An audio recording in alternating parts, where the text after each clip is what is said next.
Today I'll be discussing my vacation of summer 2022, which actually took place this past week. For the past decade, my family and I has been going to a resort in Hilton Head Island, which is in South Carolina. Some of you may be familiar with this area because I swear to you, I'm pretty sure everyone and their second cousin goes there in the summertime. I'm also certain that everyone else could agree when I say I need a 6-month vacation twice a year. However, this particular vacation is not one to be very desirable considering the things that took place. After the 6-hour-long trek from the Rocky Mountains of East Tennessee to the flat beaches of South Carolina, you get out and stretch your legs and stuff from a long car ride, of course. We went to go check in, and I remember we walked up and stood in line for, however long it usually takes, but we stood in line and we walked up and did the normal check-in stuff. And I remember whenever I kind of sounded weird, whenever this lady said Springwood, because the place we stay at, it's called Coral Sands. So to hear Springwood is like, what does that even mean? What is Springwood? And apparently it's just a building that we've never been in before. So, we go to the condo, and I remember walking in, and it was so musty. Like I've never smelt that level of must. Maybe, in my basement, but that's probably it.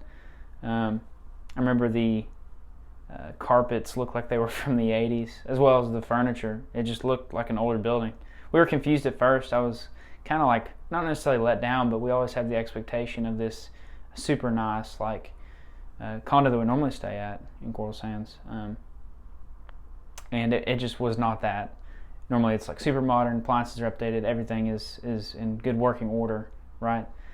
And I remember there was a few particular things that kind of made this vacation a little weird. Not necessarily weird, but not as enjoyable. So two of the biggest things was in regards to the bathrooms and the bikes that we rented there. Because if you've ever been to Hilton Head, you can rent bikes and stuff and drive them around, which is probably one of the best things to do on the island. Anyway, there was 3 bedrooms, and each of them had a bath in them, or a bathroom, excuse me. And every bathtub had it just would not drain for whatever odd reason. Just didn't make sense. So we ended up having to call maintenance. Also, one of the 3 toilets overflowed, so that was a blast, literally. And the bike, one of the 7 bikes that we rented, ended up getting stolen for whatever reason, and it was locked up and everything. And so we were spending hours and minutes of our lives trying to decide, how in the world did this thing even get stolen, right?